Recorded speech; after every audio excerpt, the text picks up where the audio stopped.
बिस्मिल्लाहिर्रहमानिर्रहीम, बिस्मिल्लाहिर्रहमानिर्रहीम। मोहतरम सामीन व नाज़रीन, अस्सलामु अलैकुम वरहमतुल्लाहि वबरकातुहू।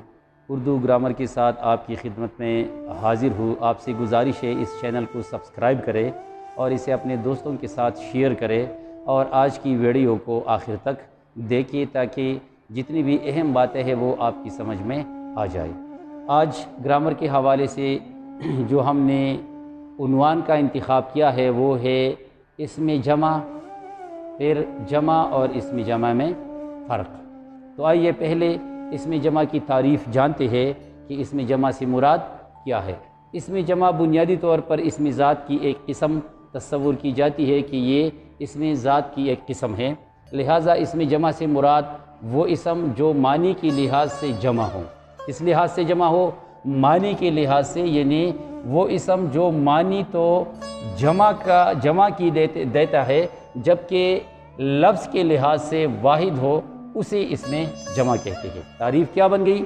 वो इसम जो मानी के लिहाज से जमा हो, यानी मफ़हूम के लिहाज से जमा होता है और लफ्ज़ के लिहाज से वाहिद होता है, उसे इसमें जमा कहते हैं। मसलन फ़ौज, कौम, जमात, लश्कर, खलकत वगैरह। आप यहाँ देखिए फ़ौज, ये लफ्ज़ अगरचे लफ्ज़ के लिहाज से क्या है, ये वाहिद है, लेकिन इसमें अंदर जो मानी मौजूद है वो जमा किए। इसी तरह कौम के अंदर मानी जमा किए, यानी बहुत सारे अफराद, जिस तरह फ़ौज में बहुत सारे अफराद होते हैं इसी तरह कौम में भी बहुत सारे अफराद होते हैं। लिहाजा जमात में भी बहुत सारे अफराद होते हैं और लफ्ज़ वाहिद है। इस तरह लश्कर, खलकत वगैरह। तो ये जितनी भी अल्फाज है ये लफ्ज़ के लिहाज से तो वाहिद है लेकिन मानी के लिहाज से जमा है।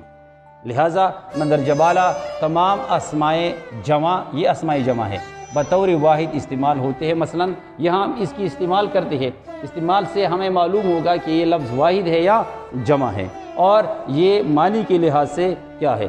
तो फ़ौज जा रही है, आप देखिए ये वाहिद है यहाँ पर, तो फ़ौज लफ्ज़ वाहिद है अगरचे मानी इसके अंदर जमा की है। कौम अपनी हालत बदल सकती है, लिहाजा आप देखिए कौम बदल सकती है, वाहिद है, लफ्ज़ के तौर पर ये वाहिद इस्तेमाल हुआ है। हाँ, ये भी याद रखिए इन अल्फाज की जमा भी आती है, यानी इन अल्फाज को हम जमा भी बना सकते हैं। मसलन फ़ौज वाहिद है और इसकी जमा क्या है, अफ़वाज। कौम वाहिद है और इसकी जमा क्या है, अक़वाम वगैरह। अब आइए देखिए कि जमा और इसमें जमा में फ़र्क क्या है। तो याद रखिए लफ्ज़ जमा, लफ्ज़ क्या, जमा, लफ्ज़ के लिहाज से भी जमा होता है और मानी के लिहाज से भी जमा होता है। यानी लफ्ज़ जमा, इसके अंदर मानी भी जमा के पाए जाते हैं और ये लफ्ज़ बतौर जमा इस्तेमाल भी होता है। मसलन आप देखिए बच्चे, ये लफ्ज़ क्या है, ये जमा है, इसका वाहिद है बच्चा।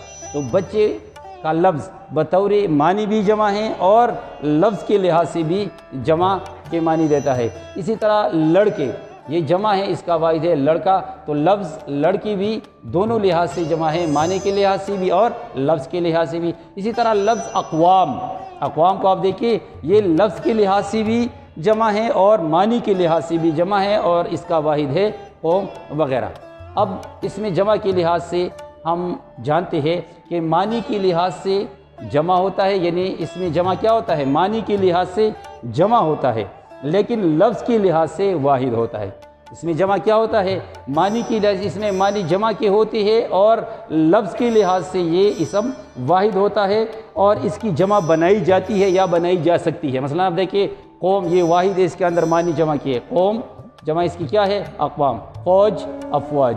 जमात, जमात है। ये तमाम के तमाम अल्फाज क्या है, मानी के लिहाज से तो ये जमा के तौर पर इस्तेमाल होते हैं लेकिन बतौर लफ्ज़ ये वाहिद इस्तेमाल होते हैं। तो इसी तरह आप देखिए कि इनकी जमा भी बनाई जा सकती है वगैरह।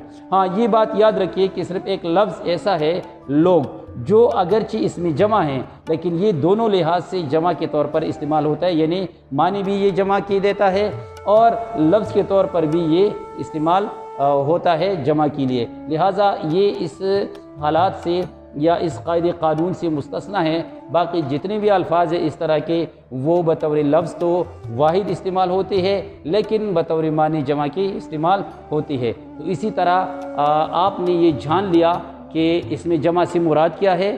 फिर जमा से ہم کیا مراد لے سکتے ہیں جمع اور اسم جمع میں فرق کیا ہے، مثالوں کو بھی آپ نے ملاحظہ کیا۔ امید ہے کہ آج کی اس سیشن کے حوالے سے آپ نے بہت کچھ سیکھا ہوگا۔ آئندہ کسی نئی عنوان کے ساتھ پھر حاضر ہوں گے، تب تک کے لیے اجازت دیجیے، اللہ حافظ۔